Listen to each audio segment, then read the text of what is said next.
Hope you're ready for your weekend. Hope you're ready for some fantastic soccer coming up. Sunday's a big day. Look at Sunday. Look at the games coming up on Sunday. El Clasico, certainly. But Liverpool-Manchester United on Sunday as well. Man, how can you beat that? Obviously, there's a big MLS weekend. There's always a big MLS weekend. Today's show lined up very well for us. We've got Jake Edwards, the new president of the USL. He'll join us in about 10 minutes to talk about the open of their season tomorrow. And a little bit later, at the bottom of the hour, 10:30. I think it's 10:30. I'm going to check on that. Matthew Rappo of Red Bull Out. This is the fan group responsible for some billboards and a movement trying to get Red Bull, the corporation, out of the business of MLS. Leave that New York team alone. Let them go somewhere else. Somebody else take over. Local guys, I'm assuming. We'll find out from Matthew what the goal is exactly. What exactly do they think they can achieve at Red Bull Out? How widespread is this movement? I'm very much looking forward to this interview. No idea how it's going to go. You'll be along for the ride. It should be good. So Jake Edwards in a couple of minutes and Matthew Rappo a little bit later. Let's do the headlines starting on a Friday. Paul Pogba came out of that match against Borussia Dortmund in the Champions League in midweek with an injury. Wasn't sure how serious it was. Well, we've got word. He has got a hamstring tear and will be out for at least 2 months. That's a blow to Juventus, certainly in terms of the Champions League. It looks like they've got Serie A wrapped up, especially because Roma is a tire fire right now. Roma's a disaster, gets thumped by Fiorentina, and the players have to go and apologize to the fans after this game in the Europa League. Not a league match, Europa League. But Roma can't figure out how to win a game anymore, so Juve is going to walk to the title. But still bad news for Paul Pogba, missing 2 months. Paul Pogba's home of France is going to host the 2019 Women's World Cup. We've got a slew of FIFA decision news coming out, trickling out into the world right now as they meet wherever they're meeting. I don't even care where they're meeting. I care what they're deciding because, these are the things that are going to affect our schedule and our calendars for the next couple of years, all the way up to perhaps 2026. But I don't really care where are they meeting? What kind of graft are they getting? What's lunch like at a FIFA executive committee meeting? It's probably pretty good, right? FIFA has approved a December 18th final for the Qatari World Cup in 2022, if you have not heard that already. So, a little bit of Christmas, a little bit of FIFA World Cup. It should be an interesting time. Now, obviously not the rest of the world, not the entire world celebrating Christmas, so it's not as big of an imposition for them. But this Winter World Cup is going to be something else. I don't think it's going anywhere. Just like I don't think Russia 2018 is going anywhere. If you believe Sepp Blatter, football is going to fix everything. This was out on Twitter a little while ago. In my opinion, says Blatter, the World Cup in Russia will be able to stabilize the situation in this part of Europe. So, again, we have this issue of chicken and egg. Instead of let's give the World Cup to a country that is prepared to take it on, that can put on a good event, that doesn't have as much baggage as Russia with the racism or Qatar with the kafala system. We're going to give the World Cup to these countries in the belief that it will fix these problems because Sepp Blatter desperately wants that. He desperately wants that Nobel Peace Prize. He so desperately wants it. Also decided by FIFA, the World Cup in 2026 will be decided. The host for World Cup 2026 will be decided in May of 2017. So set your calendars for that because that's the World Cup that the United States is going to be targeting again. All signs point to the United States making a full go of it, and the only wrinkle that I can see is China. China wants in. China's got a whole new program trying to raise soccer players. We talked about that a couple weeks back. If they're going to make it a full push here, we know they've obviously really pushed hard to get international events like the Olympics. I don't know. Can the United States beat out China? Because it's not necessarily about who's the better host. It's about who football will change the most. Maybe it will change China. Champions League draw today. Quarterfinal draw should be good. Looking forward to that. No idea how that's going to shake out, but I'm sure we will get some interesting matchups, and we will cover them here as they come out. Everton, the last English team in Europe, is no longer in Europe. They have crashed out of the Europa League. That's not good for Roberto Martinez and company. No. Trevor says that game was insane. I did not watch that game. Everton goes out to Dynamo Kiev. Trevor, Dynamo or Dynamo? Tell me, which one? I'm never sure. I'm gonna go with Dynamo. Looks like Dynamo. I'll say Dynamo. Goes out to Dynamo Kiev. Obviously, they had some issues in the home leg. They came back, but it wasn't the kind of result that they needed at home. And then they go to Ukraine and they lose 5-2. Well, that's not good. That's not good at all. Kiev scored some insane goals. Tim Howard had a terrible day, and Everton is no more. I'm going to mention the schedule for the weekend. Very much looking forward to El Clasico, which, by the way, if you don't have access to it, if you don't know where you can find BN Sport, I'm going to tell you, dishworld.com. Fantastic streaming service, and get it on all of your devices. It will give you access to BN Sport, which gives you access to El Clasico. And right now, as we speak, videos are leaking out of Ray Hudson in Barcelona, visiting the Camp Nou, having a good old time, being his lyrical self, and enjoying it. It's his Mecca.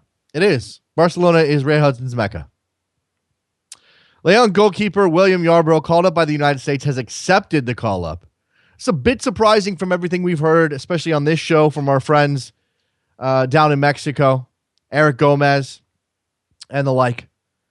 Clearly, Tom Marshall as well. Clearly, Yarbrough is both American and Mexican, and when it comes to these issues, it's not as black and white as we like to make it out to be. He may feel more Mexican. He's lived his whole life in Mexico, but he certainly got roots in America. His parents are Texan, and he's decided to accept the call-up. It may be a matter of, expediency. Which country's going to give me a shot? Miguel Herrera has commented on this situation, and he said, when pressed, that he will not call up Yarbrough to, quote-unquote, outmaneuver the U.S. So there's that. I don't know if that's a principled stand or a matter of practicality for Miguel Herrera. He's not ready to call up William Yarbrough, and the United States is. Because Jurgen Klinsmann cares not for how these things are supposed to go. I'm not saying that Yarbrough is not ready. I don't think that's the issue at all. I don't think that Gideon LLM's ready, but that's a different discussion for another day. Miguel Herrera may have also said that there are 10 better keepers in Mexico. I'm a little unclear on the translation here. And I've had some people come at me on Twitter who's saying that Miguel Herrera said there are 10 better keepers in Mexico. I saw it translated in a story that he said there are 10 comparable keepers, essentially, in Mexico. Or 10 other keepers who could get called up.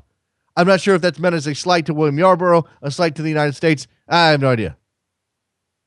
We can maybe get that fleshed out a little bit later on in the show. All right, the USL season starts tomorrow. 2015, 24 teams, lots of stuff going on in that tier of American soccer. And to talk about it all, Jake Edwards, new president of USL, will join us in just a second. Don't go anywhere. Soccer Morning, brought to you by World Soccer Talk. You're talking too loud, but I can't hear you calling.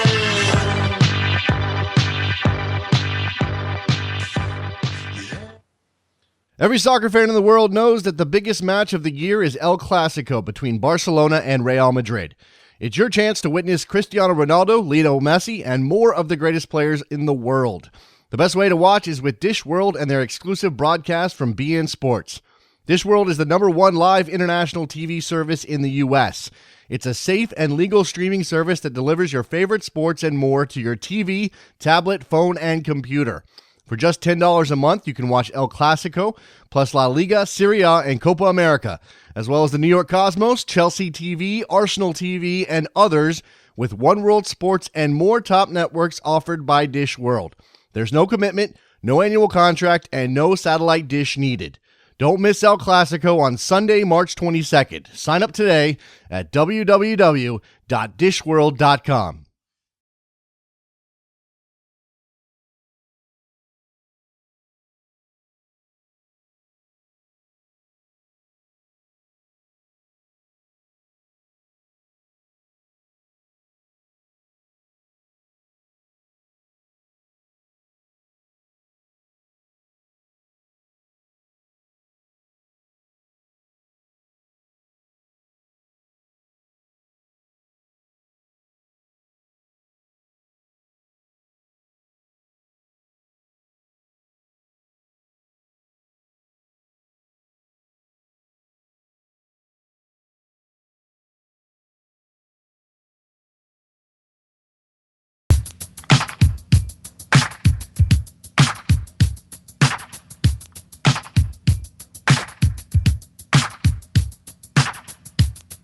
Welcome back to Soccer Morning on World Soccer Talk with Jason Davis. Back on Soccer Morning, brought to you by World Soccer Talk. On the phone line with me now, ahead of the start of the 2015 USL season, new president, Jake Edwards. Hi, Jake. How are you?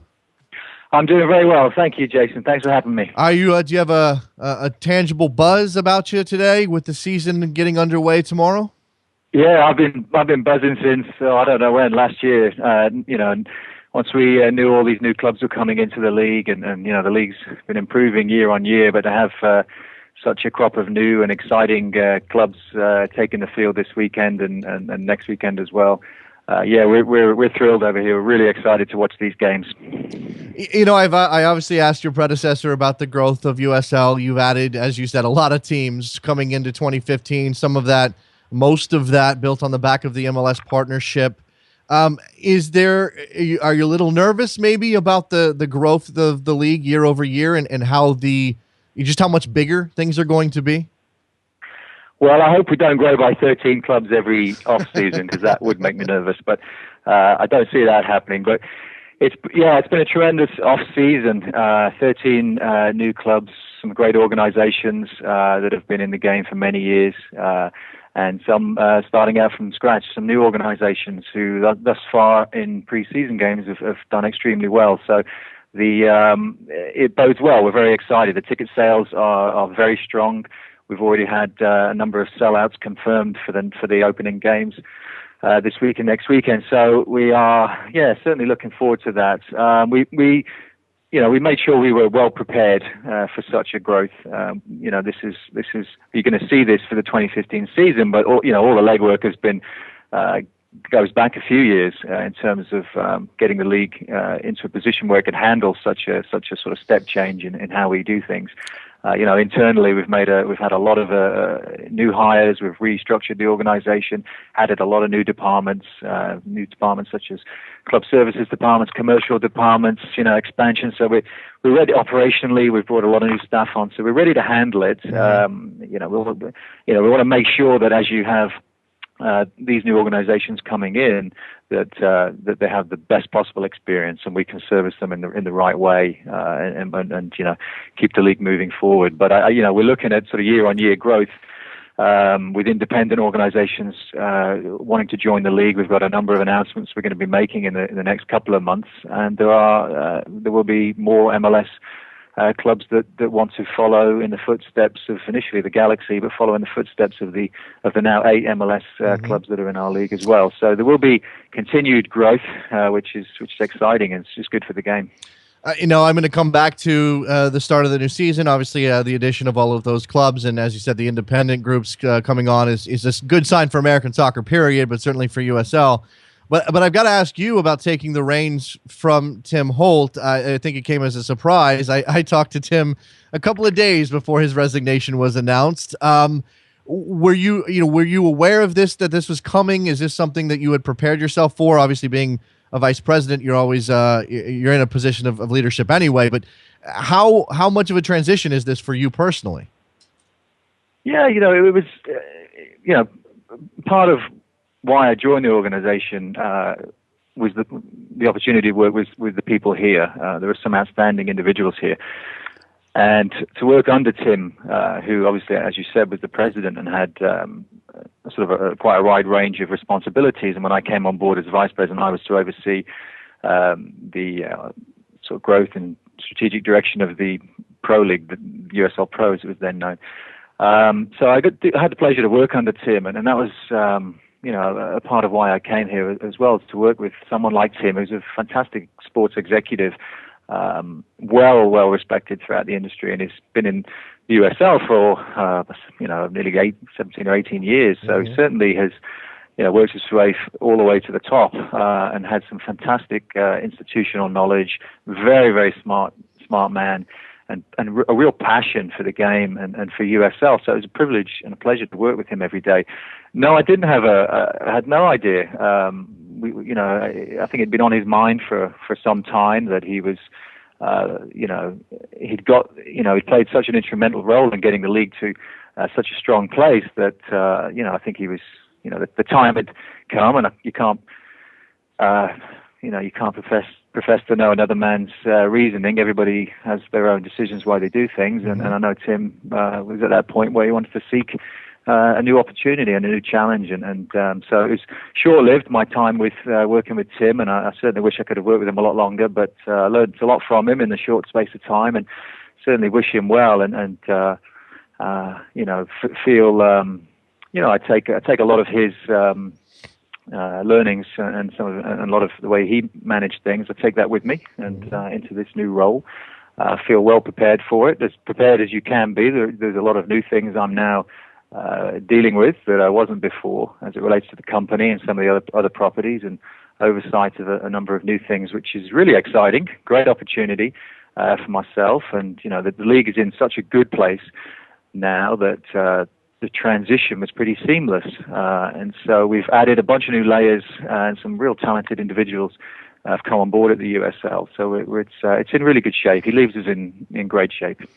One of the things that happened just before Tim left was the unveiling of the rebrand of USL Pro, the top division, obviously, and the intention to apply for Division II status with U.S. Soccer. Now, I harped a little bit on that with Tim. He didn't really want to focus on that. He wanted to focus on other things. I'm not sure if you'll take the same tack, but I have to ask you if that plan is still in motion, and what is it about USL, and specifically what you see now as president, that will get the league, get USL's top division, professional division, to a second division status with U.S. Soccer? Well, in terms of what gets us there, it's obviously you've got to meet the requirements first and foremost. You've got to meet those standards. That's pretty cut and dry. So we believe in the vast majority of cases, our clubs and the league itself meet those requirements. And in any areas where we don't, we're working to address those right now. Yes, it's absolutely still the plan. And yes, as Tim alluded to, it was part of a number of initiatives going forward for the league in terms of the league we want to be. We've worked hard over the last few years as a league and as a collective group of clubs to continually improve the product on the field, the matchday experience, the venues, the quality of the ownership groups. And so we feel over the last season or two we've been operating at that sort of level, at the appropriate level, and we will continue to do so and aspire to exceed those levels. We get to a point where you think if we're meeting the standards, or in large part meeting all of those standards set out for the second division, then why not apply for sanctioning and get whatever benefits there may be from that status? And it was unanimous from all of our club owners that that's the direction they wanted to go, and the club owners themselves felt there would be a lot of value to them, value to their businesses, value to their clubs in their markets, to have second division sanctioning if indeed they meet all the requirements, and they felt most of them, the vast majority, did. So certainly that's still our intention. We're doing a lot of work now to put that application together. It'll be going in over the next couple of months into the federation, and then it's a long process, a lot of due diligence on their part, which is quite right. And we're targeting a 2017 move, but a lot of work to do in the meantime. But it's part of it's part of a new new position for the league. It's our new identity, new vision in terms of how we want to operate, what level we want to be at. And that all came out of the rebrand. What is with MLS? Obviously, the partnership adding several teams this year. It looks like this is going to be good for MLS. I'm maybe less clear, and I'll ask you directly whether or not it's good for USL, and what specifically about that partnership is good for USL. Yeah, no, that's a great question, and I can speak from the league's point of view, and I think all our clubs probably should get involved in that conversation as well, as how they benefit. Certainly, if the clubs are having affiliations, how they benefit from that in terms of the quality of the player that they're getting on loan and the contribution those players are making to their product, to their match, and to their bottom line. The clubs that are owned and operated by MLS clubs obviously are seeing benefits on both fronts, both as technical development or the opportunity for some of their players and some of their future stars and some of their under 23, under 20 national team players in the US and Canada that are playing in these MLS clubs that may just be on the periphery but have got a great future ahead of them. Now they're getting a 30-game season in a professional league in front of thousands of people in these venues and games that really matter, and that development is priceless for them. So from that point of view, it's a great thing for the players, not just for the MLS clubs, but for the MLS clubs, it's a business opportunity as well. And a lot of them are making heavily investments. You can see, for example, Real Monarchs and a number of the other clubs are making heavy investments in new stadiums, putting a lot of resources behind it to market it. A lot of them sold out the games already, so there's a real business opportunity there for those guys too, for their clubs. For our league, it's beneficial on a number of fronts. Obviously, as you expand, you're expanding the footprint, the number of clubs that come in the league, whether they're MLS or not. But with the MLS clubs coming in, it's an additional amount of clubs that are populating the league, getting our league more the national league, but it helps us get to that more regional conference-based structure, which helps all of the clubs ultimately reduce the travel, build some of those local rivalries. And you're getting some great names, some great organizations, some great brands coming in your league that you're going to play against now. You're playing against, in addition to, the Charleston Batteries, the Rochester Rhinos, the Richmond Kickers, these really historic USL clubs. You're now getting the opportunity to play against the Red Bulls, and you're playing against Los Angeles Galaxy, Seattle and Portland. And so now that adds in a whole nother level of interest and excitement and spice, media attention, and ultimately value. It drives value for the clubs, for our clubs as well. It's attractive. We're seeing more ownership interest in our league than we've ever had before. So, and that's on because due to a number of fronts, of course. But obviously, one of those is now you're getting the opportunity to play against some of the MLS clubs, and as well for the coaches and the players. I talk about our league as an aspirational league. It's a healthy, robust, professional soccer league, but it's an aspirational league as well. And so you've got some great players in the league that have had great careers and are making a good living out of professional soccer outside of the top division. But you've also got some of the next generation. You've got some under 23, under 20 national team players from the US and Canada that are getting the opportunity to play week in, week out. And you can see these guys playing. These guys are coming to your town to play, and you're going to see the next best players in the MLS and the national team over the next few years coming to St. Louis, coming to Tulsa, coming to Oklahoma City, and you're going to their stadium. So as a player, if I go back to my playing days, now you're in the shop window, so to speak.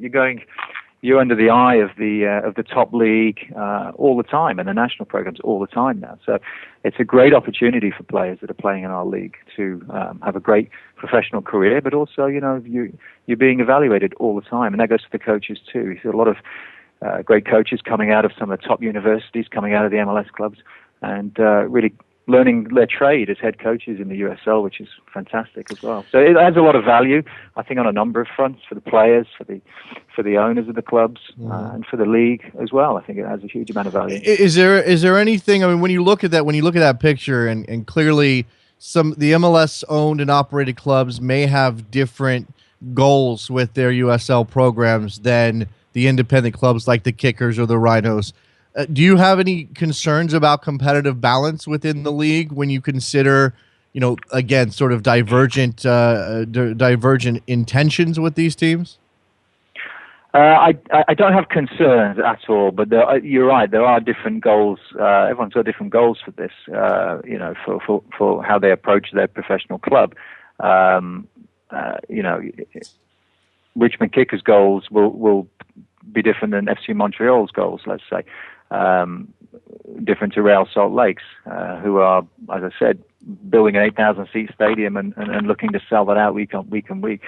So we totally understand where that is, but equally we have Orlando City in the league for 4 years. Their goals were very different than Charlotte's goals. So it doesn't really matter whether you're an MLS team or not. They've all got different goals and aspirations, and we'll work towards those in different ways. So in terms of a sort of competitive balance, no, I think there will be, in terms of the number of clubs, it'll always skew towards the majority of clubs being independently owned and operated clubs versus the MLS clubs that are coming in the league. And they will. The MLS clubs that are in the league will have a different way of going about it. And but believe me, they are seeing the opportunity here in terms of long-term growth and value of their franchise, of their club, and that goes beyond the benefits on the technical side. In terms of how they approach these, I can tell you that once they cross the white line, you want to win. Sure.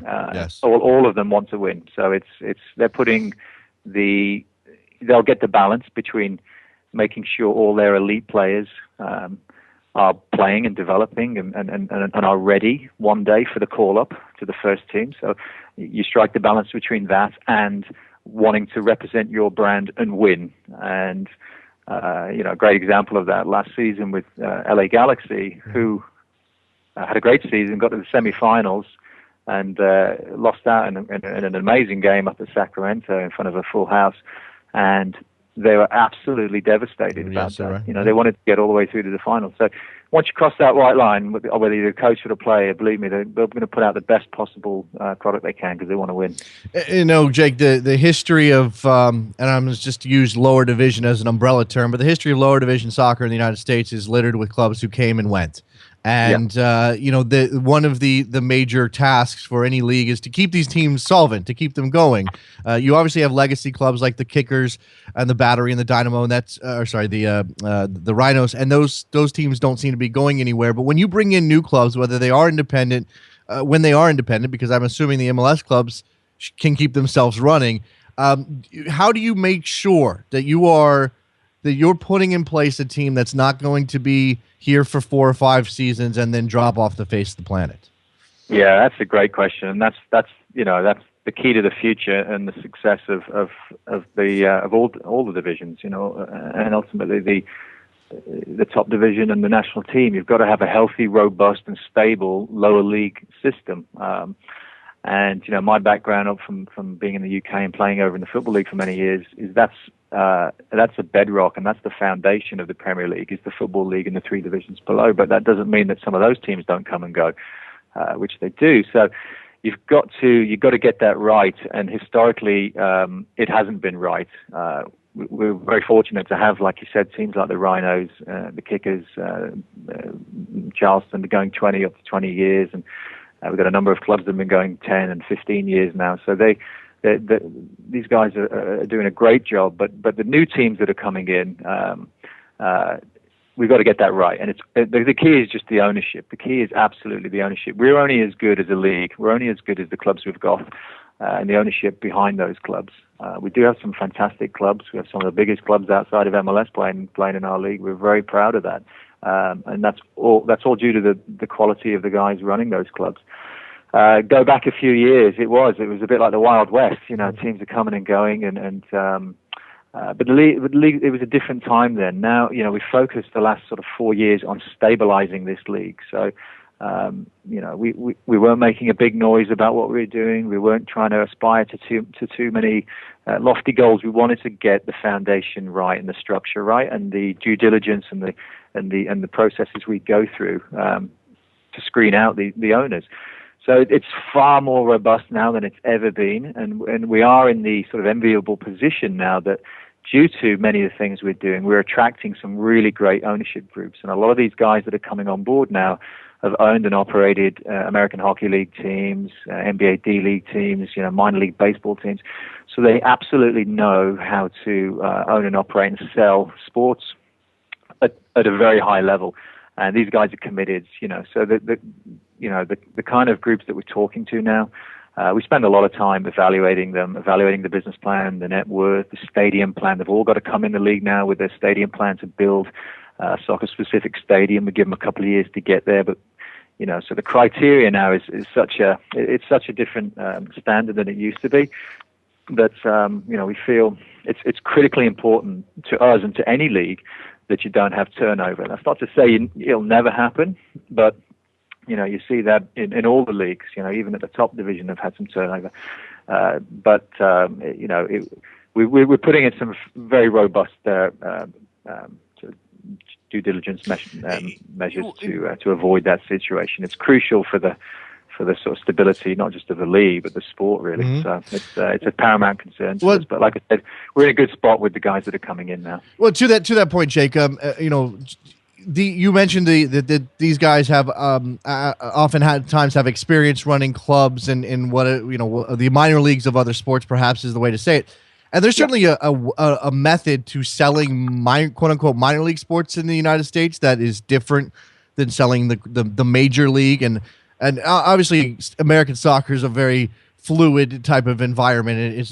It probably won't solidify into a stratified system for a very long time. But when you go out and you talk to these owners, are they intending to sell their product like it's a minor league product? Or are they, because of the way that the rest of the world works with soccer, and obviously we don't have movement between divisions here, but there is a notion that you have to act like you're big time in order to get the people in the front door when it comes to this sport? Yeah, it's an interesting one because they're sort of in the vernacular in the U.S. landscape. If you talk about minor league sports in context of hockey and basketball or baseball, it makes sense. And there's no kind of derogatory kind of connotations with that, right? But for some reason, when you talk about soccer in those same terms, you feel like you're devaluing the product somehow. Right. You're devaluing it. So it's slightly interesting that it doesn't come straight over. So no, look, when we're talking to owners, it's about the vision of where we want to go as a league, and what we want to achieve, and it's about the relationship we have with Major League Soccer, the top division, and it's about the I guess the opportunity for those guys as well, for the owners. Some of them want to come in, like I said before, they have different goals and visions, and some may talk about, one day we aspire to get into the MLS, a la Orlando City or Sacramento, who are doing that at the moment. And that's great. That's fine. That helps them, attracts them, and helps them go through the process locally with local government and investors and etc. But all of them that want to come on board have to be 100% committed and focused on the USL and being part of the league and helping to not just be a club in the league, but helping to carry the league forward and take the league on and add value to the discussions we have in the meetings, and add value to the league. So when we look at these ownership groups, it's not just do you have the net worth or do you have a plan to build a stadium. It's all the other intangibles. What kind of character are they? What are they going to do in that room when we get together as a board of governors? Are they going to be disruptive, or are they going to be add value to where we want to go and to the group? So a lot of things we have to sort of evaluate with the groups as they come on board. But no, look, it's a thorough process we go through, and we talk about the league in not in those kind of terms, minor league sports, minor league, but we are realistic. We're an aspirational league. We're a league that has a vision in terms of the league we want to be. Where we are now will be very different than where we are in 2, 3, 5 years from now. And I think the owners get that. They see a long-term value. They see growth in their markets. They see the opportunity to become a real cultural hub of the community, build a stadium, plant some roots, and be there for a long time and add a lot of value to their community. So they're doing it for a lot of different reasons. They see that, and obviously, it's attracting a lot of them to what we're doing at the moment. And MLS is just a different kettle of fish in terms of the kind of investment you need to join that club. But it's not to say that you can't get there one day if you do it the right way. If you build a fan base, you build the community, you build your support, your commercial partners, and your stadium, and then maybe that's an opportunity for you down the road. So let's come back to the 2015 season before I have to let you go, Jake, and just talk about the launch. 2 games tomorrow, if I'm not mistaken. Charleston hosting TFC2 and Seattle hosting the Sacramento Republic, the defending champion, obviously. You have a game on Sunday, and then when the schedule gets underway, you're going to have, and I think you're obviously realizing this based on last year with LA, and then as these new teams coming in, you're going to have fans who are fans of those independent clubs, who that's their team, their local team is Charlotte or Charleston or Rochester, and then you're going to have those MLS fans maybe who are taking in the reserve teams match, so to speak, in with LA2 and the like.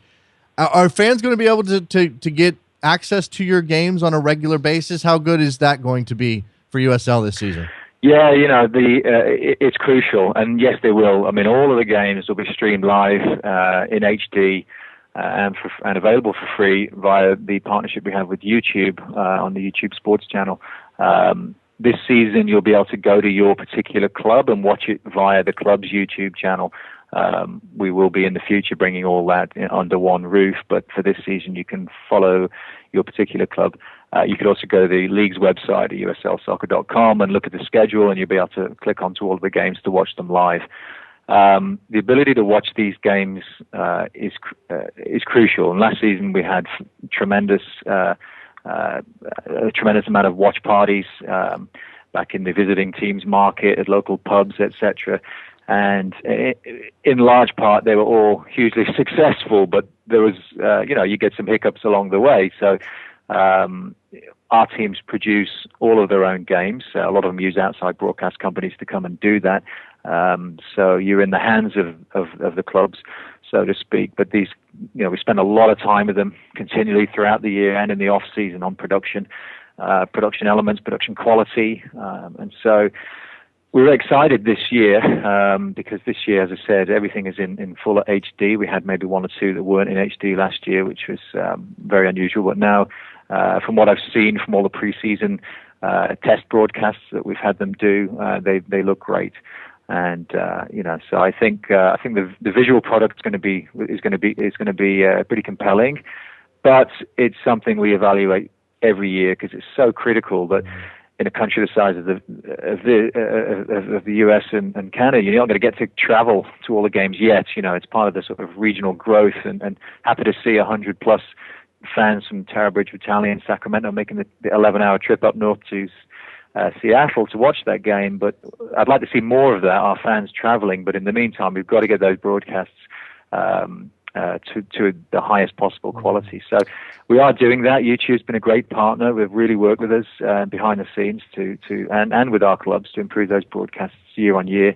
But we constantly evaluate, the sort of media and digital opportunity. We're putting a lot of emphasis on that this year. It's the beyond your website. It's the one thing that people see about your club and about your league. So you've got to get it right. But we'll keep investing heavily into that, but I'm really excited. I think the product will look really good this year on the broadcasts. USL President Jake Edwards joining us ahead of the 2015 season. Gets underway tomorrow with a couple of games, a game on Sunday, and then they really get going the week following. Jake, appreciate your time. Thank you very much. Congratulations on the new season and all the success at USL and on your new job. Thanks so much, Jason. Really appreciate it. Thanks for your time, for the opportunity to talk a little bit about the USL and about our beautiful game. There you go. Let's take a quick break. When we come back, we're going to talk to Matthew Rappo from Red Bull Out. We'll find out what that's all about. Don't go anywhere. Soccer Morning, brought to you by WorldSoccerTalk.com.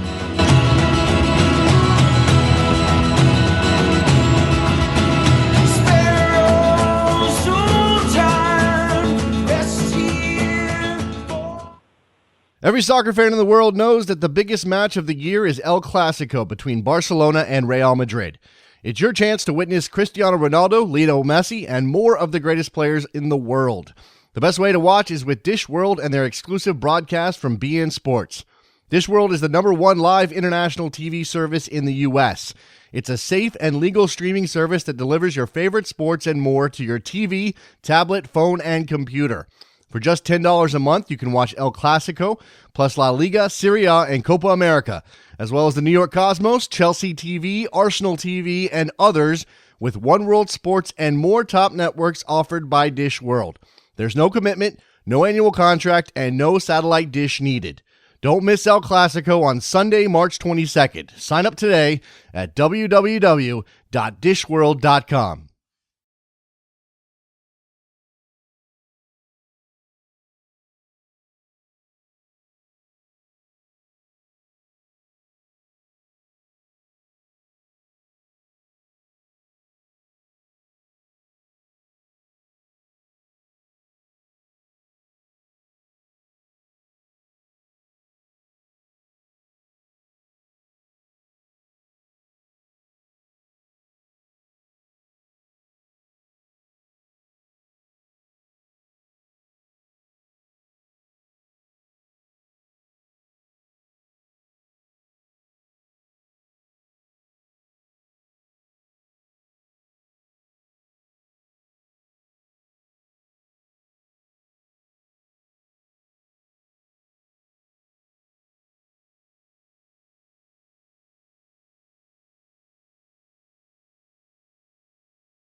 What you guys are doing and all that stuff. If there's anything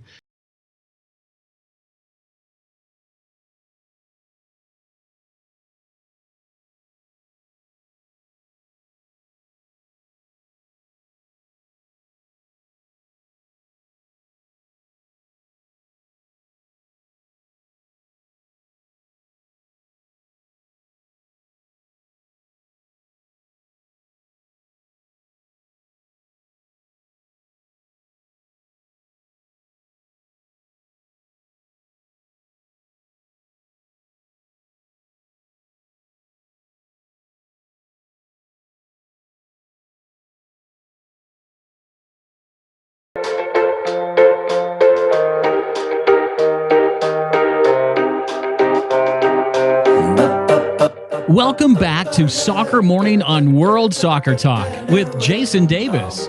back on Soccer Morning, brought to you by World Soccer Talk. We are moving on. We're going to talk to Matthew Rappo from Red Bull out here in a second. I did want to mention that Champions League quarterfinal draw is out. I didn't even realize it had already been done. PSG, Barcelona, Atletico Madrid, Real Madrid, so that's fun. Porto and Bayern Munich, and Juve and Monaco. So there you go. Matthew is on the line. Hey, Matthew, what's going on? Hey, how you doing? So, Matthew, first of all, do you have a title? Are you president, CEO, Grand Poobah of Red Bull Out? I mean, I think of it more as a communist collective, but, if anything, I'd consider myself like an art director, designer. Okay, is that really a selling point? No, I'm just kidding. All right, so give me a background on Red Bull Out. Tell me when it started, why it started, because I think that people can identify, soccer fans from around the world can identify with frustration that emanates from bad direction, bad leadership at the top, especially if you feel like somebody's got control of your team. You have no say in the matter, and they're taking it in a bad direction. Why did this start? I mean, just to be completely and totally clear, anti-Red Bull sentiment has been around since they purchased the team and rebranded it from the Metro Stars to Red Bull New York or New York Red Bull, depending on who you are. The only thing that we did was give it a hashtag. It started, obviously, when Mike Petke got fired. A fan, was so upset about it that he went ahead and started a Indiegogo fundraiser to build a building, giving tribute to Petke and also just calling for, just saying, Red Bull, you keep on messing up. A bunch of us, got together and talked about that. We had the same sentiment, and then it evolved from, being anti-tech to, something that was, bigger and more that this team, keeps on making the same mistakes. 9 years, 8 coaches, 7 general managers. We have a reboot, every 2-3 years. No stability, and really no voice or, identity within the community. So wait. I just want to make this clear, and for anybody who may not, who may have the wrong impression, this isn't necessarily about investment in the team. Then, no, I mean the team itself, has been responsible for, in my opinion, the most beautiful soccer-specific stadium in the United States. A wonderful training facility, but 2015 in the MLS, that is no longer, that's no longer the most important thing that you can be doing. You need to be doing more than that. You need to be investing in players, investing in coaches, and, giving them enough time to build a team and, a unified vision instead of, just blowing it up every 2 years. Is this, you sort of identified this as, you said communist collective. I'm not sure if that's entirely joking, but clearly there's some sort of amorphous form of Red Bull out. We're not talking about membership roles or anything like that. You're not an organized group. It's just sort of a grassroots fan movement to send a message. Exactly. Well, if that's the case, what kind of impact do you think you can actually have? I'm not trying to minimize the effort, and clearly fans should have a voice when it comes to these things, but Red Bull's got a lot of money. There has to be a buyer in line to take over the club if they decide to get out of the MLS business. How do you actually impact their thinking with Red Bull out? The one thing that we need to do that has not been done, since I've been following the team, way back in the day as the Metro Stars, is, putting public pressure on them. The way that, I see being a fan is that you need to, obviously, go out and support the team, but call them out, when they're, making the same mistakes over and over again. How we've, gone about doing that is obviously the billboard, our continuing, social media presence, and, continue to place of frustration. And we've been organizing a merchandise boycott, and that's a big part of making our effort more targeted towards their bottom line.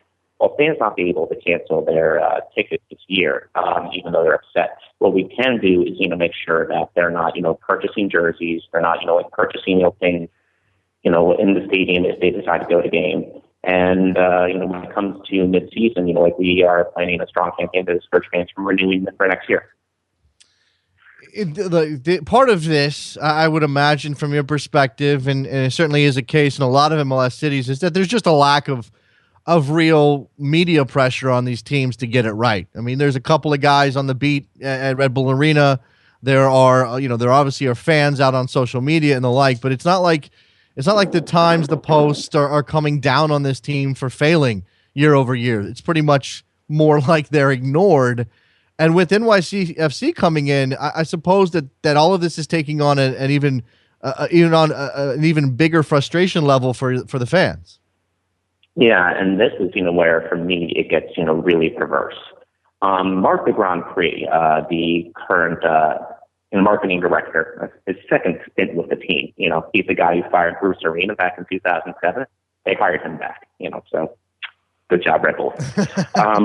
He, has constantly said that, New York City FC is a great thing. It's good for competition. And his marketing campaign, his idea for marketing direction is to just, hitch a ride on New York City. Like every single time you read an article on the Post or Daily News or New York Times or BBC, it'll be, New York City FC has finally given, a voice to, a real soccer team to New York City.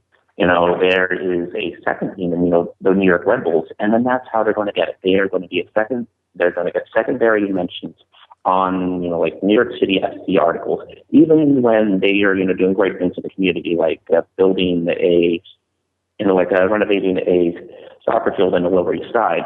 3/4 of the article is about New York City FC. I mean, they've had, 20 years to, put an effort off, 10 years with the Metro Stars, 9 years with the Red Bulls to, really brand themselves as, New York City's team. But with the Red Bulls, all it is just weak taste. They haven't done enough. All right, so we've got a hashtag, we've got a website, redbullout.com. You've got a Twitter handle at Red Bull Out, I believe. What else? Mm-hmm. What else can you do? I mean, I don't know that social media and you're just not going to get enough momentum there to really make a dent. I mean, unless you get thousands and thousands of fans on board, and I'm not sure that there's enough engaged people to make that happen. Are we going to have picket lines out front of Red Bull Arena? Are you going to? I mean, what? I know you said that the merchandise boycott is ongoing or getting started. What else can you do?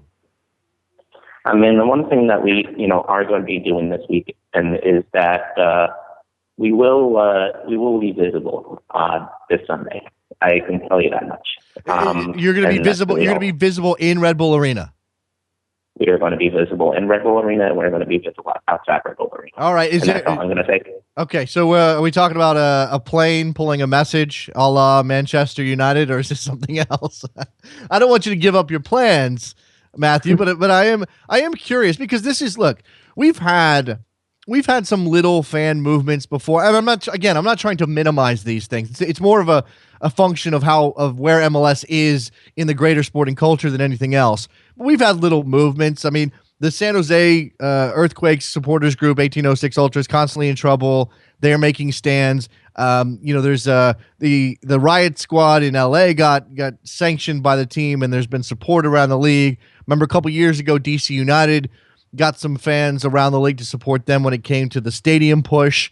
But we just don't see these things really come up the way that they would in Europe, clearly, or in Mexico or in South America. And I'm curious how you think, whether you think you guys can break through to actually make your voices heard in a way that most MLS fans never have.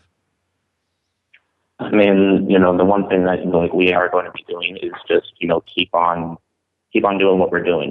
We are planning on putting out more billboards during the year, and just keeping pressure visibly within the stadium, within the metro area, and on social media. And that's all we can do at this point. Do you have is Mike Pecky on board? Can you get Mike Pecky? I'm trying to brainstorm here. I'm curious what else you can do when it comes to I don't know, getting some names attached. Do you think this is a tough sell to a lot of Red Bull fans? Are they more casual in the sense that they're just willing to let the corporation go on the way that they've been, or do you feel like there is a real bubbling sentiment with the average Red Bull fan that it's time to push this group out? I would say that there is 100%, a sentiment within the Red Bull fan base that they're just, completely and totally frustrated. And this is not, just, old guard holdovers, from the MetroStars days. This is, recent fans, from as early as the stadium being opened in 2010. They've seen 3 coaches, since that's open. Instability is not a selling point for any team. I can tell you that much. There's also a sense, and certainly outside of New York, and I'm imagining with the fans as well, that the Red Bulls have a reputation for not taking advantage of what is a very rich soccer talent hotbed up there in Jersey and in New York.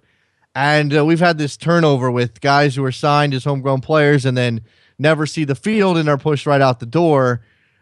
Is some of that frustration related to maybe that as well, that the team is, look, they've got an academy, there's obviously talented players in there, but they're not really figuring out a way to leverage those local kids who, more than anything else, when we talk about soccer, we want our local kids to be representing their hometown teams. 100%.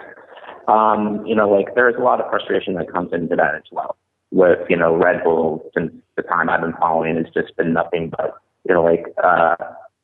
South Americans that are a bit long in the tooth and, mid 30-year-old Scandinavians. As much as, I loved Titi Henry, up in there, and in the first year at Tim Cahill, it's nice to have, your Juana Agadellos and your Nat Viazgas and your Connor Wades, signing up and playing, at the arena. So I can only hope that Red Bull 2 is going to alleviate that problem, but I'm still skeptical. All right, here's a question for you, Matthew, before I let you go. This is from Mike on Twitter, Thomas 19064. He says, why wouldn't an upset fan just switch to the NYCFC or to the New York Cosmos? See, that's the problem. As I said before, there's a lot of different types of fan devotion, and I'm not the type of guy that, is just going to, quit on a team with over, about 15 years of, fan support. And I'm also not, going to quit on a team to go to another team that also really doesn't represent my area, like whether it's a Man City Junior or a glorified clothing line out in Long Island. I've, committed to the New York City team in red, with whatever you call it, and all I can do, with my fandom is voice my frustration. Love the team, hate the brand. There are a lot of things here, Matthew, that I could dive into. I don't have time for philosophical questions about what makes a club or a franchise. In this case, MLS teams are franchises, and whether or not we feel ownership over these teams when it comes to local representing us and who is in charge. And I would love to get into all of this, and I think Red Bull Out is fascinating from that perspective. I don't know that I have any dog in this fight, but I wish you the best of luck, because it's clear that there's some passion on the part of a group of fans who are tired of their team having such an inconsistent leadership. I wish you the best, Matthew. Thank you very much for your time, man. Okay, thank you so much. There you go. There's Matthew Rappo from Red Bull Out. Hashtag Red Bull Out, at Red Bull Out, redbullout.com. Red Bull Out. We'll talk to you guys in a second when the phone lines are open. 347-756-6276. Give us a call on a Friday. See ya.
Welcome back to Soccer Morning on World Soccer Talk with Jason Davis. Here we go back on Soccer Morning on a Friday. Phone lines are open. 347-756-6276. Lots of games to look forward to this weekend. El Clasico is happening. Liverpool playing Manchester United. You clearly have MLS games. The opening of Avaya Stadium in San Jose on Sunday. Man, what a day that's going to be. I wish I was there. I would love to go to a stadium opening, an MLS soccer-specific stadium opening one time. Maybe I'll get to go to the DC opening in a couple of years. Maybe I can get an invite, or I can get a ticket, get a hold of a ticket to go see DC United open up their stadium. I think the buzz in San Jose is going to be awesome. And I hope that the fans really show up, give it their all. It's not going to be Sporting Park. It's not Red Bull Arena. It's on a different level, but it's their building. Belongs to them. It's going to give them a new backdrop for soccer in San Jose. No more Buckshaw Stadium. No more of that tiny little, what amounted to a high school football venue. That's good. That's good for us watching on television. It's certainly good for them. 347-756-6276 is your phone number. If you want to talk about these Champions League matchups, we certainly can do that. Let me review those again because I went by them very quickly before we talked to Matthew Rappo. PSG and Barcelona. PSG is trying to break through. That's going to be tough with Barcelona on the other side. Atletico Madrid and Real Madrid. So Madrid derby. Let's just throw that into the Champions League for fun. Rematch of last year's final. Porto and Bayern Munich. That's going to be tough for Porto. I'm rooting for Porto as the quote-unquote underdog in this tournament, but Bayern Munich's going to be rough. And Juve facing Monaco. Maybe Juve can keep their role going. Again, though, missing Paul Pogba. 7:03, you're on the air. Hey, how you doing? Good morning. I just want to get your 2 cents on Everton and how much time Roberto Martinez has left on the clock. Man, I was just dispirited yesterday. If you told me we were going to take a 1-goal lead to Kiev and we were going to score 2 away goals, I thought we'd be good to go. But it was just shambles yesterday. It was a disaster. I don't know how much the trip itself, played into this. I think Roberto Martinez is a very, very good manager. He hasn't won anything. He's not Jose Mourinho, but he's very good. He's a very good manager. I don't know if you're Everton, if you can afford to be flipping guys over. I mean, you held on to David Moyes, who again gained a reputation for doing more with less. That some people will tell you is sort of a false impression of him. You can't just throw in the towel on Roberto Martinez a couple of seasons in because he hasn't maintained that success. I mean, this is a club that is riding the line between having, being a quote unquote big club and being able to pay for players and having no money. I mean, it's just never going to be easy for Everton. I think it's troubling, and I'd be upset if I was an Everton fan, but I wouldn't be calling for Roberto Martinez to go.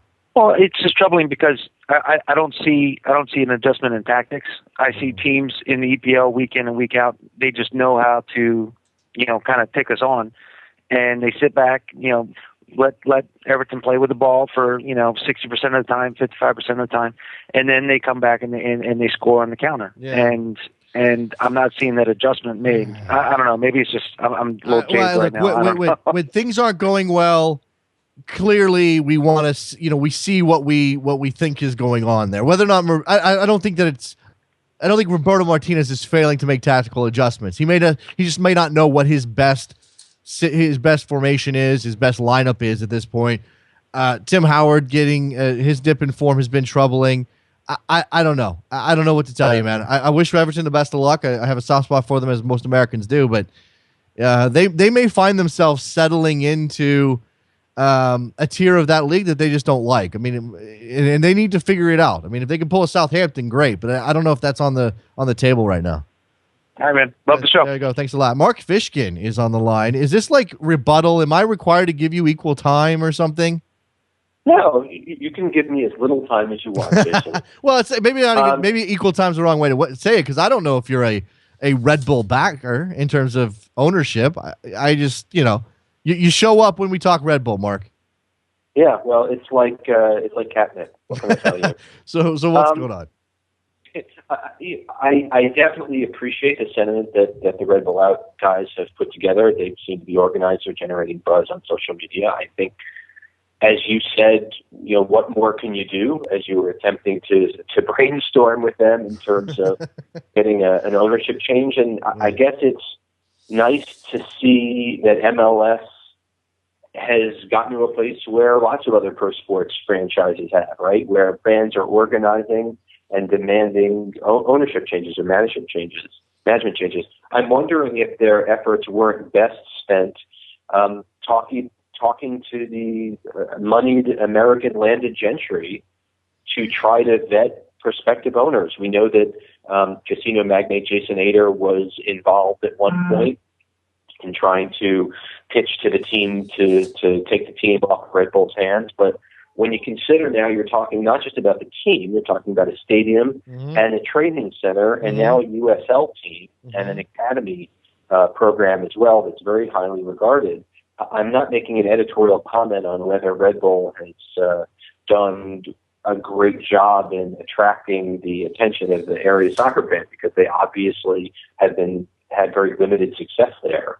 It's just that if I'm a fan organization standing in front of the arena and unfurling a banner and screaming real loud on Twitter, may not be all they can do. Maybe they can, like I said, really go out and try to drum up interest in the investment community to buy out the team, who, by the way, as we've all heard and read, have no interest in selling. At least if unless you come with a nation-sized wad of cash. Okay, look, they're not coming out there. They're not pulling a Randy Lerner and saying, "Hey, I'd like to get rid of this team. Bring me your best offer." But again, if Ader or whoever else came and said, "Here's a $200 million check," they would consider that. They'd have to. Just as any MLS team owner would. Absolutely. And maybe you're right. Maybe the effort is best served. But again, I think the average fan, The guy who's going to work 9 to 5 every day and then spending his extra income on season tickets isn't going to have access to those people. I don't know how you do that, Mark. Maybe you do. I know you're a high roller. I'm a very, very high roller, just very high. Well, I mean, again, I don't know. I mean, I think you feel powerless in this situation. There's a group of people who own my team who do not seem to have the best interest of my team in mind or have failed repeatedly. And so it's just a matter of incompetence. Okay, how do I change this? Well, honestly, you can't. You can't. Right. You can't make Red Bull sell. Just like, I don't know. I think going after ownership is an interesting tactic because that is the most intransigent of the people involved in the team. Right. I don't know. You can, other than voting with your wallet, I mean, I appreciate the fan on Twitter saying go support one of the other teams. But as we know in this area, none of them are owned by Americans, and all of them have some sort of fatal built-in flaw that prevents some people from rooting for them. So it is tough. You either leave or you lump it, I guess, or you try to find someone that can make a difference. Yep. Mark Fishkin from Seeing Red, the New York Red Bulls podcast, which is here on backheel.com. Appreciate your time, Mark. Thank you. Be well. Have a great weekend. There you go. Eddie in Brooklyn's on the line. What's up, Eddie? Hey, what's up? I just want to let you know that the Red Bull Out people, that they have that billboard on the way to Red Bull Arena. Yeah. And it has a picture of Mike Pecky holding up the supporter shield, right? Yeah. So I just want to remind them that that's the picture of Mike Pecky holding up the only trophy this franchise has ever had while Red Bull was in ownership. So maybe you might want to change out that billboard and put something like Giant Stadium, or all the other failures that we had before Red Bull came in. Eddie, I don't think it's wrong for this group to point to Mike Pecky as a symbol of what's wrong with Red Bull, despite the fact that he did help the team win a trophy under Red Bull. I mean, I understand it, but look, but they act like this is my problem with Red Bulls fans. They act like Mike Pecky was beyond reproach. The man made a mistake in the U.S. Open Cup. He made a mistake in CONCACAF Champions League. Sure. He didn't tell his players that they were in danger of being suspended in the playoffs. These are fireable offenses. Let's not act like the man. Love the man, respect the man, thank him for everything he did. He might have been done a little bit dirty, but I appreciate. I know Jesse Marshall. Like I know what he's about, and I'm not really mad about the move. I'm more mad at people thinking like, oh, that's it, Pecky. He was untouchable. He wasn't untouchable. He made mistakes as a manager, and when you make mistakes as a manager, you pay consequences. Sure, that's life. But again, I don't think the problem here, Eddie, and I know you know this, is that Red Bull, the company, didn't have the built-up credit to be firing Mike Pecky, a local guy who desperately cared about that club, with something that team didn't have before. When Hans Bach is there, he's a hired gun. That's fine. If he wins something, that's great. But he didn't win anything. Then Mike Pecky. I'm just saying that you have to balance out how good of a manager he is versus what he represents. And maybe that's the wrong way to go about running a soccer club. But again, the fact that he won the only trophy that team has ever had, the fact that he was so invested in the Red Bulls. I'm not saying that he should. Okay, but go ahead. But let's not act like Robin Fraser didn't have anything to do with that. Okay. No, and the man left. And the man left New York too. So we have no Thierry Henry. We have no Tim Cahill. Frazier leaves, and now it's just Pecky's stop. Do people honestly think that Pecky was going to be able to pull everything off? No, but I think they feel better about it right now because they know him. He's the devil they know rather than the devil they don't. And I'm not saying, again, Jesse Marsh could be a success with this team, but I do think it's interesting that you take a group of fans who have been tortured for 18 years. They win a trophy. Oh, great. Look at this guy. He represents us, Mike Pecky, and then you toss him. I don't know. I mean, it's just I was tortured too. I'm also not emotional. I know. All right, Eddie. You got anything else, man? No, that's pretty much it. I appreciate it. I appreciate the phone call. Eddie in Brooklyn. Eddie is that guy in New York, in the 5 boroughs, who desperately cares about the Red Bulls and will defend them despite the fact that, the NYCFC is right down the road now. Let's see. Who's this? 908. Who's this? Hey, Brian. How are you? It's Brian from Elizabeth. What's up, Brian? Hey, there's a problem. I've been a Red Bull fan. I grew up a Premier League fan, so I've been a Red Bull fan since Juan Pablo. All right. He played in the EPL. And the thing is, it's ridiculous that this team in 2008, right, ownership and the company Red Bull went all out to get a stadium. right? Yeah. You don't see that. Do you not see what they do? We would still be playing at Giant Stadium. Okay. If it wasn't for them. Look, it's a good point. It's a good point, but I think that there's this, and I'm not a Red Bull fan. I'm not there. I'm not reading the message boards or on Red Bull Twitter to figure out exactly how people feel. But it looks to me like the frustration is coming out of the fact that it seems like they've pulled back now. Now I don't know if this dude and the rest of this group are running Red Bull out if Thierry Henry is still around. If Tim Cahill didn't decide to take the first exit possible, if they had spent on a couple of DPs that you had heard of and had big reputation. Sasha Collection's a good player. He's going to help you out a lot. And it's if we would have had, sorry. Well, I was going to say, if it's good that you paid Bradley Wright Phillips because he deserved it. But they look like they've taken a step back. Whether they have or not, whether or not this is the right way to go, time will tell. But it certainly looks like they've pulled back a little bit. Then they fire, then you got turnover at the top. Roxburgh leaves. Then you got Ali Curtis coming in with his 300-page plan. Then you fire Mike Pecky, again, the only guy to ever win a trophy with that team as a head coach. And you hire Jesse March, who has 1 year of MLS experience, and you just don't know. Right, but then here comes the thing is, why do they have to put Mike Pecky on the thing? Mike Pecky, I understand he's a legend, but come on, put like Eddie said, put the damn Yankee Stadium on the picture. You know what I'm saying? Don't put the Mike Pecky, because that was, what about, God forbid, he becomes a GM, right? So then what? So then you're gonna put Mike Pecky in, Red Bull out? That's retarded. That's okay. All right. I appreciate the call, Brian. But there's.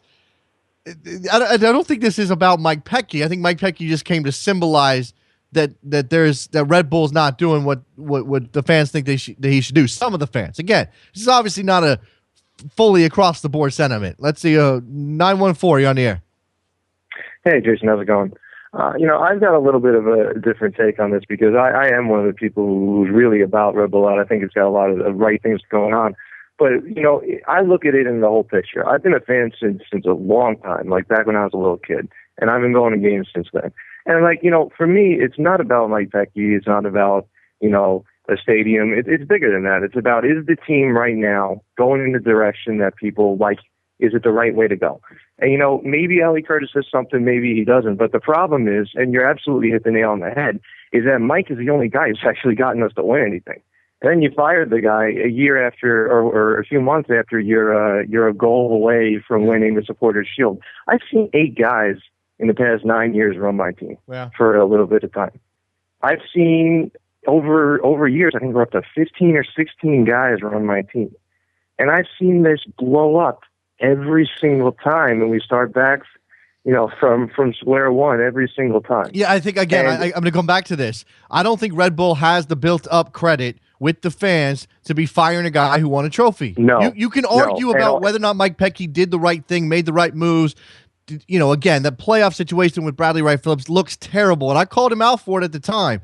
But that is, and maybe it's a fireable offense, but within the context of the New York Red Bulls and considering their history, I just don't get that. I don't get why you let it go. And Jason, you got to go even further than that.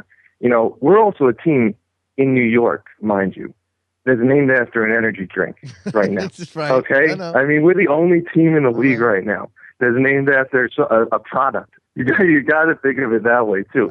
So not only do they not have the cachet built up with the fan base, it's hard to attach yourself to an energy drink and cheer Red Bulls. Just the actual sentiment of doing that. That's its own problem in its own right. I absolutely agree with that. I agree with that. When you combine it all together, and you've been a fan for 20 years, and you've been watching the games for 20 years, and you've been going to games for 20 years, and you care so much about the team, and you see the same things repeating over and over again with the same ownership, and MetroStar's ownership sucks.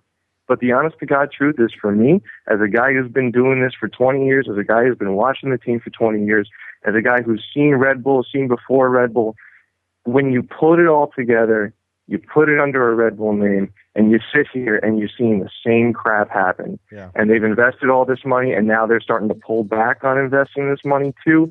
The benefits of having Red Bull as an owner really start to slink away. Nice stadium, love it, great place to watch a game, and I thank them for it, and thank you for the stadium. You built a great place. But being an owner in this league, as a fan, I care more about my team winning right now Everybody else in this league is building stadiums. Infrastructure is booming in MLS. And that's a great thing. It makes the league more permanent. But as a fan, I want to see my team win. I want to see stability. I want to see guys who care about my club running my club and rewarded, not punished for success, but rewarded for the success. I appreciate it. I'm not seeing that right now. Okay, fair enough. Appreciate the phone call, man. It's good sentiment there. Look, I think that it's a slippery slope if you start saying, well, but they built the stadium. We wouldn't have that stadium without Red Bull. Because then, if you're a New England Revolution fan, you go, okay, well, we don't have this team without Robert Kraft. We don't have this league without Robert Kraft. Well, do you think New England Revolution fans? Yeah, their team is good right now. They've collected some talent. They've got Jay Heaps doing a good job. League win is fantastic. But do you think they're happy with the way that team is being run in sort of the off-the-field element? Don't you think that they want somebody who really does want to build a stadium rather than somebody who gives lip service to it? Robert Kraft gets a lot of credit for what he did for this league and that team over the last 20 years. But that doesn't mean that you just give him a pass now. And I think that's the issue with Red Bull and New York. All right, I didn't have time to get into this, but we'll definitely keep this over for next week. If you haven't seen this yet, Robert Andrew Powell, fantastic writer, has a great piece over at coming out in the next issue of Howler. It's reprinted at longform.com. I don't have the link in front of me. Longform.org, excuse me. Go find it. It's on my Twitter feed somewhere. I'll tweet it out again later. It's just on Miami and the effort to put a team in Miami. It's mostly about Marcelo Clore, but there's obviously some stuff about David Beckham, about the effort to build a stadium. And what I'll say about this and what's clear here from Robert's writing is that you've got two really busy guys involved in this effort. The two principals are David Beckham, he citizen of the world, London resident, entrepreneur extraordinaire, David Beckham, and Marcelo Clore, who is the CEO of Sprint, living in Kansas City now, and part of this story takes place at Sporting Park. It's fascinating. It's a fascinating read, and you'll come away from it, and I am not hating on Miami at all, but you will come away from it thinking this might never happen because these guys are just too damn busy, and they don't put in the effort needed. That's what you'll take away from this. There's also some interesting quotes from another MLS owner and some other things happening in here. Some of the quotes have been refuted by the parties involved. It's fascinating. I love it. Hopefully we can get out Robert Andrew Powell on the show to talk about this story in the near future. All right. That's going to do it for us this week. Thank you very much for listening, everybody. Thank you for partaking of the show at worldsoccertalk.com. Go check out dishworld.com, especially if you want to watch El Clasico this weekend. Access to BN Sport through that streaming service. It's a good price. It's a quality product. Trust me, I know from experience. Go to 30fc.com to buy your t-shirt for Soccer Morning, and you can get a mug at backheel.com/store. I don't think I'm missing anything, right? I think I'm done. I think it's been an excellent show. Red Bull fans are fired up. Fired up. Love it. Avaya Stadium opened up this weekend. El Clasico. Liverpool, Manchester United. Man, I'm going to go watch some soccer. I'll talk to you guys next week. Bye.